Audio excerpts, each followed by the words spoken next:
Never show fear in front of anyone. There's something primal about fear. It's raw, unavoidable, universal. Every living being feels it. Fear has saved lives. It's made you swerve before a car accident or freeze when danger is near. It's the mind's alarm system, built to protect. But fear has another side, a darker side. It's not just something you feel, it's something you show. And once it escapes you, it becomes visible to everyone around you. This is when fear stops being your protector and turns into your greatest liability. Why? Because the moment you show fear, you surrender control. You reveal vulnerability. And to those who seek dominance, whether in the wild or in the workplace, that vulnerability is an invitation. Never show fear in front of anyone, because when you do, you become prey. Fear as a weapon. In the animal kingdom, survival is a game of observation. Predators don't rely solely on strength. They rely on awareness. They read their environment, watch for hesitation, and exploit weakness. When a gazelle trembles or hesitates, the lion knows its next move before the gazelle does. That single moment of fear, the quiver in its legs, the break in its stride, becomes the deciding factor between life and death. Humans are no different. We are constantly observing one another, watching faces, interpreting body language, and tuning into tone of voice. Fear isn't just an emotion, it's a signal.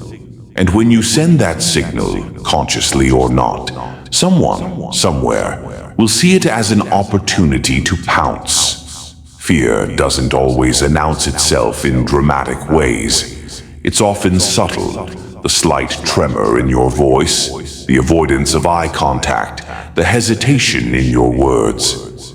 But even these small signals are enough to shift the balance of power in any room. Picture this. You're presenting an idea to your boss. Your voice wavers. Your hands shake. You stumble over a word. In that moment, your authority erodes. Your boss interrupts. Colleagues dismiss your ideas. Why? Because fear has made you small and made them big. Fear and leadership.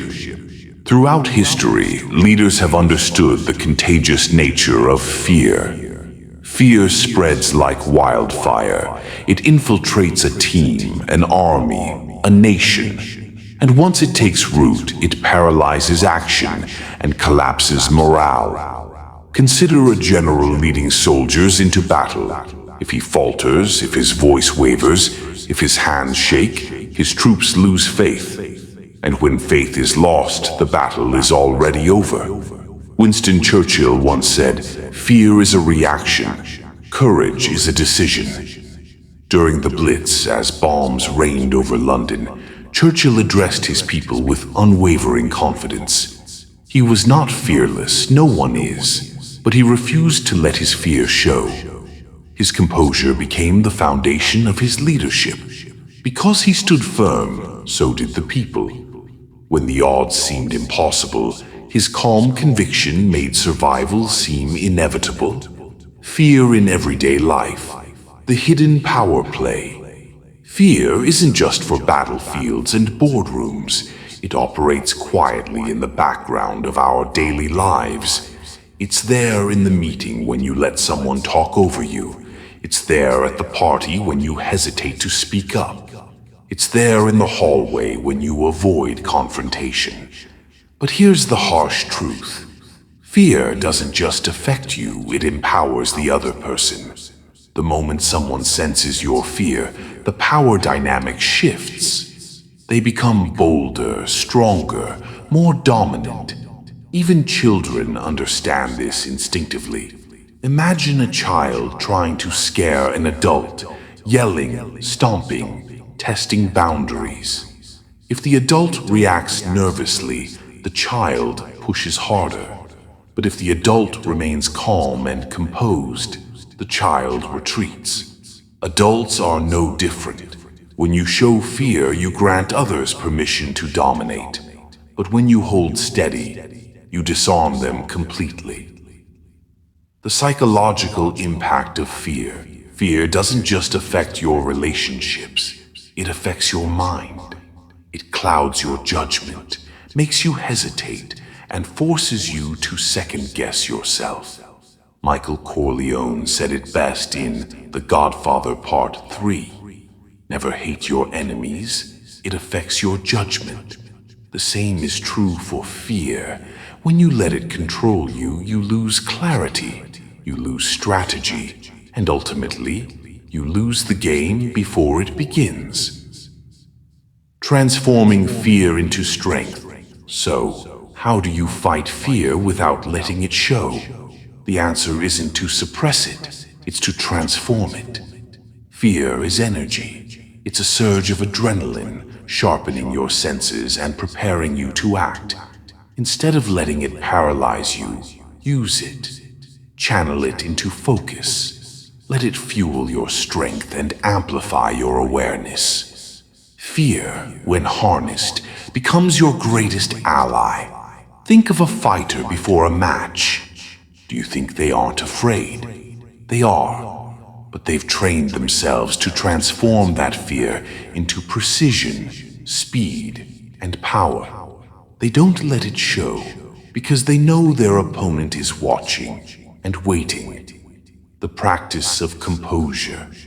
Composure is a skill, and like any skill, it requires practice. Start small. When your heart races, slow your breathing.